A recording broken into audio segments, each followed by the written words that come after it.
संग है तो अकेला बंदा फिर क्या करेगा? सही है कि नहीं? कोई बंदा ऐसा भी तो होना चाहिए जो कंधे से कंधे मिलाकर खड़ा रहे, कंधे से कंधे मिलाकर चले साथ में। अब मैं अकेला अपनी मनमानी करूं तो आगे जाके ये आर्गुमेंट्स मिलते हैं कि भाई अपनी अपनी चलाता है, जबकि मेरा शुरू से सिद्धांत ये रहा है कि मैं सबके मन की लेता हूँ, एक बार सबसे पूछना जरूरी है। अब योगी मास्टर साहब से बात भी होगी मेरी, अभी पूछा था किसी ने कि योगी सर जी कहें, तो अब भी वो ये कह रहे हैं कि मैं आगरा में हूँ और तुम्हें जो फैसला लेना है ले लो, मैं तुम्हारे साथ। और भी है जो उम्मीदवार है चुनाव लड़ना है, वो भी ये कह के चल अपना पल्लू झाड़ ले रहे हैं कि चल लो।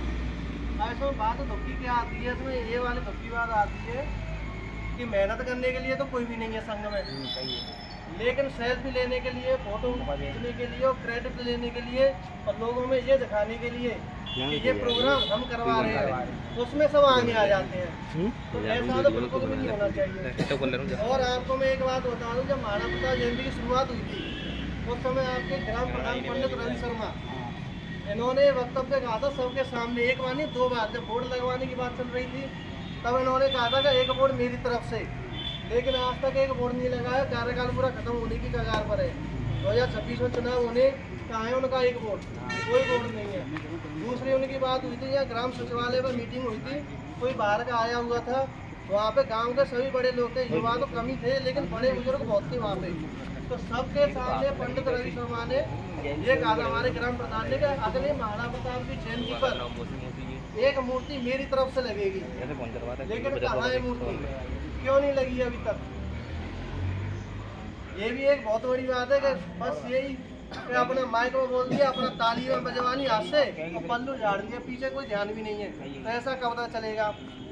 गांव के प्रधान ने हमारे गांव में बहुत काम करवाए, ठीक है, लेकिन क्या गरीबों का काम होना आवश्यक नहीं है?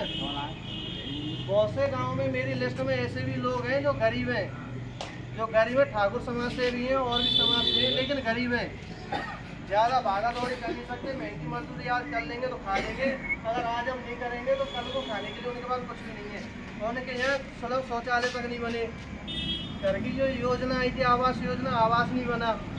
काम करने के हो रहे ग्राम प्रधान कार्यकाल में जो अमीर हैं, जो पैसे वाले, जिनके लक्ष्य में जोर है, जो अपने लक्ष्य के जोर से काम करवा सकते हैं, ग्राम प्रधान उनके काम सबसे पहले करवाते हैं। तो ऐसे ग्राम प्रधान से हम क्या उम्मीद रख सकते हैं?